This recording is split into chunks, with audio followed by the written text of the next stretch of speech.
Bonjour à toutes et à tous.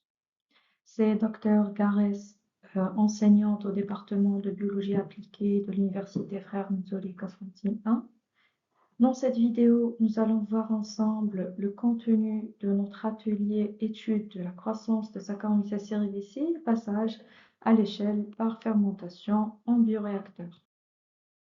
Avant de commencer, je vous invite à prendre quelques instants et de mettre en pause la vidéo pour réfléchir aux questions suivantes.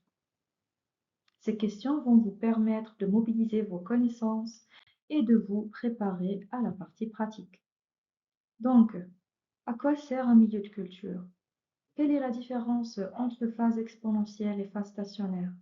Quels sont les facteurs qui influencent la culture? Pourquoi contrôle-t-on le pH, l'oxygène? Quelle est la différence entre fermentation en mode batch et une culture continue? Il faut savoir que les procédés de fermentation occupent une place essentielle en biotechnologie. Ils permettent de produire de nombreux composés d'intérêt industriel comme les enzymes, les protéines et les biocarburants, ou encore quelques médicaments. Nous travaillerons avec Saccharomyces cerevisiae, plus connue sous le nom de levure boulangère, seule celle que nous utilisons pour faire lever le pain. Cette levure constitue un excellent modèle d'étude car elle est largement utilisée dans les industries alimentaires, pharmaceutiques et biotechnologiques. À travers cet atelier, vous apprendrez à suivre l'évolution d'une culture de Saccharomyces cerevisiae, d'abord en fiole de 250 ml, puis dans un bioréacteur de 2 litres. Donc, vous analyserez sa croissance et comprendrez comment un procédé développé à petite échelle peut être transféré vers un bioréacteur tout en maintenant des conditions optimales de culture. La première partie de notre atelier est consacrée au suivi de la croissance de Saccharomyces cerevisiae en culture agitée dans des fioles de 250 ml.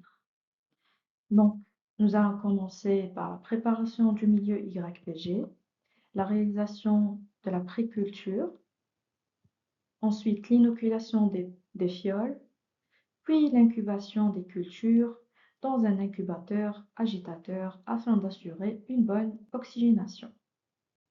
Et on termine avec un suivi analytique des paramètres. Pour plus de détails, le milieu YPG est composé d'extraits de levure qui va apporter des vitamines, des acides aminés, et aussi de peptones qui constituent une source d'azote et aussi de glucose qui est utilisé comme source de carbone et d'énergie. La préculture sera ensuite réalisée à partir d'une colonie de Saccharomyces cerevisiae préalablement cultivée sur boîte de pétri. Donc, cette étape permet d'obtenir tout simplement un inoculum actif indispensable pour démarrer la fermentation dans de bonnes conditions. Après l'inoculation, les fioles seront placées dans un incubateur agitateur réglé à 150 rotations par minute. Donc l'agitation permet d'assurer une bonne oxygénation ainsi une bonne répartition de la biomasse. Donc voilà, tout simplement, c'est une vidéo qui présente le fonctionnement de cet incubateur agitateur. Donc, c'est dans cet équipement que nous placerons nos cultures. Nous y réglerons des paramètres de culture comme la température, la vitesse d'agitation. Puis, nous laisserons les cultures s'incuber pendant toute la durée de l'expérience. Au cours de la fermentation, nous suivrons ensemble plusieurs paramètres essentiels. Donc, on a la densité optique, le nombre de cellules viables ou bien le nombre UFC, et aussi le pH. Donc, à partir des résultats obtenus, nous tracerons la courbe de croissance cerevisiae, ce qui nous permettra d'identifier les différentes phases de développement de la levure, par exemple la phase de latence, la phase exponentielle. Plus de détails, donc un petit rappel du cours. On a la phase de latence qui est la phase d'adaptation des cellules au milieu, pardon. Donc, sa durée, bien sûr, elle dépend de l'âge de la cellule, de la nature du milieu de culture, de la taille ou bien de la concentration de l'inoculum.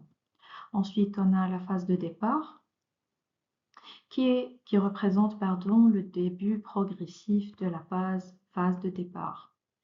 Ensuite, on a la phase exponentielle.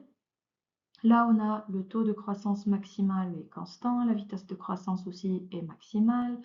Donc, c'est la phase clé sur le plan industriel, d'accord? Elle est associée à une forte synthèse de biomasse, d'enzymes et de métabolites. Et c'est là aussi qu'on peut calculer le mu, le taux de croissance spécifique, le mu max, ainsi que le temps de génération, afin d'interpréter quantitativement la cinétique de croissance et de mieux comprendre le comportement de notre levure au cours de la fermentation. Ensuite, on a la phase de ralentissement, la phase stationnaire et la phase de déclin, d'accord? Ou bien la phase de mortalité. Donc, une fois les principes de croissance microbienne maîtrisés à petite échelle, l'atelier introduit la notion de scale-up, c'est-à-dire le passage de cultures réalisées en laboratoire, dans des fioles par exemple, vers un système de production plus performant. Cette étape est essentielle dans les procédés industriels car elle permet d'augmenter les volumes de production tout en conservant les conditions favorables au développement des micro-organismes. Donc, la seconde partie de notre atelier est consacrée à la fermentation dans un bioréacteur de 2 litres. Nous allons découvrir tout d'abord les différents éléments constituant le bioréacteur. Donc, on a la cuve, le système d'agitation, l'aération, les sondes de mesure, etc. Donc, nous commencerons par préparer le bioréacteur, calibrer les sondes de pH, d'oxygène dissous, stériliser le bioréacteur et le milieu de culture, puis régler les principaux paramètres de culture, température, pH, agitation, aération. Et une fois le bioréacteur inoculé avec la préculture, nous suivrons ensemble l'évolution de la fermentation en surveillant les paramètres, bien sûr, de fonctionnement et la croissance de la levure. Donc voici le bioréacteur de 2 litres que nous utiliserons dans notre laboratoire Lamibam. Donc sur cette photo, vous pouvez voir le bioréacteur de la marque Inforce, ainsi que les bouteilles d'acide et de base qui seront utilisées pour le contrôle automatique du pH. Quoi d'autre? Oui, donc nous avons ici la culture ou bien la préculture de Saccharomyces cerevisiae qui sera inoculée dans le bioréacteur à l'aide de la pompe péristatique et la petite bouteille stérile qui va servir à réaliser les prélèvements d'échantillons tout au long de la fermentation. Donc, au cours de cette fermentation, nous réaliserons les mêmes analyses que celles effectuées lors de la culture en Erlen. Donc, nous suivrons l'évolution de la densité, d'accord, l'UFC et le pH. À partir de ces mesures, nous tracerons les courbes d'évolution des différents paramètres afin d'analyser la croissance dans le bioréacteur. Enfin, nous comparons les résultats obtenus dans les deux systèmes et cette comparaison nous permettra donc de mettre en évidence les différences entre ces deux méthodes de fermentation et de comprendre l'intérêt du passage à l'échelle ainsi que l'influence des conditions opératoires sur la croissance de la levure. Nous arriverons à la fin de cette présentation. Vous disposez désormais d'une vue d'ensemble des différentes étapes de cet atelier, des manipulations qui seront réalisées, des analyses que nous effectuerons tout au long de la fermentation.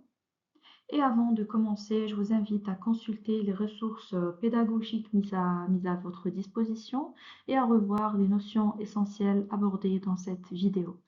Donc cette préparation vous permettra d'aborder la partie pratique dans les meilleures conditions. Je vous souhaite une excellente préparation et un très bon atelier. À bientôt.